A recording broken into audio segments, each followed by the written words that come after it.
এটা জাপানি CT80 গাড়ি। এই গাড়িটার ক্লাচ প্লেটের সমস্যা। আপনার গাড়িতে যদি ক্লাচ প্লেটের সমস্যা দেয়, এই গাড়িটায় সমস্যা দিছে। কিভাবে পাল্টাই ক্লাচ প্লেট দেখুন। প্রথম কিকার খোলার পরেই ক্লাচ চেম্বারের নাট খোলার পরে এই চেম্বারটা এই যে বেরোচ্ছে। বেরোনোর পরে এই যে দেখছেন একটা বাটি, ওই বাটিটার ভিতরে হলো ক্লাচ প্লেট আছে। বাটিটা খোলা হয়েছে, খোলার পরে এই যে ক্লাচ প্লেট বের করা হচ্ছে। এই যে সব কিছু বের করার পরে 6টা স্প্রিং আছে, ওইটা দেখতে হবে। ওই স্প্রিং যদি হারিয়ে যায় তাহলে হবে না, তাহলে ক্লাচ ভালো হয় না। সুন্দরভাবে বাটিটা দ্রুত করে পরে আবার স্প্রিং বসানো হচ্ছে। পরে এই যে বসানো শুরু হয়ে গেল। এই যে দেখেন স্প্রিং ভালোভাবে করতে হবে। এই যে প্লেট দেওয়া হচ্ছে। এই গাড়িতে 2টা প্লেট, 2টা প্রেসার প্লেট, 2টা ক্লাচ প্লেট। এই যে দিচ্ছি।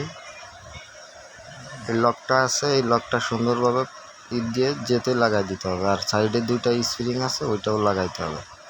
পরে এই যে বাটি লাগানো হয়ে যাচ্ছে। এই যে একটা নাট আছে, ওই নাটটা সুন্দরভাবে টাইট দিয়ে লাগাইতে হবে।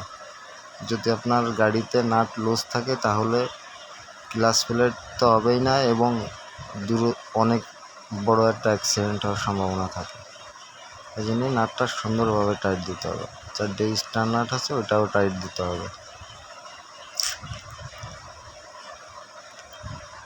এরকম অন্য ভিডিও পেতে চ্যানেলটি সাবস্ক্রাইব করুন এবং একটা লাইক দিন। এই যে ক্লাচ বাটি বসানোর পরে চেম্বারটা বসানো হচ্ছে। বসানোর পরই ক্লাচ হয় কি না সেটা স্টার্ট দিয়ে দেখানো হবে। এই যে নাট লাগানোর পরে এই যে নাট লাগানো হচ্ছে।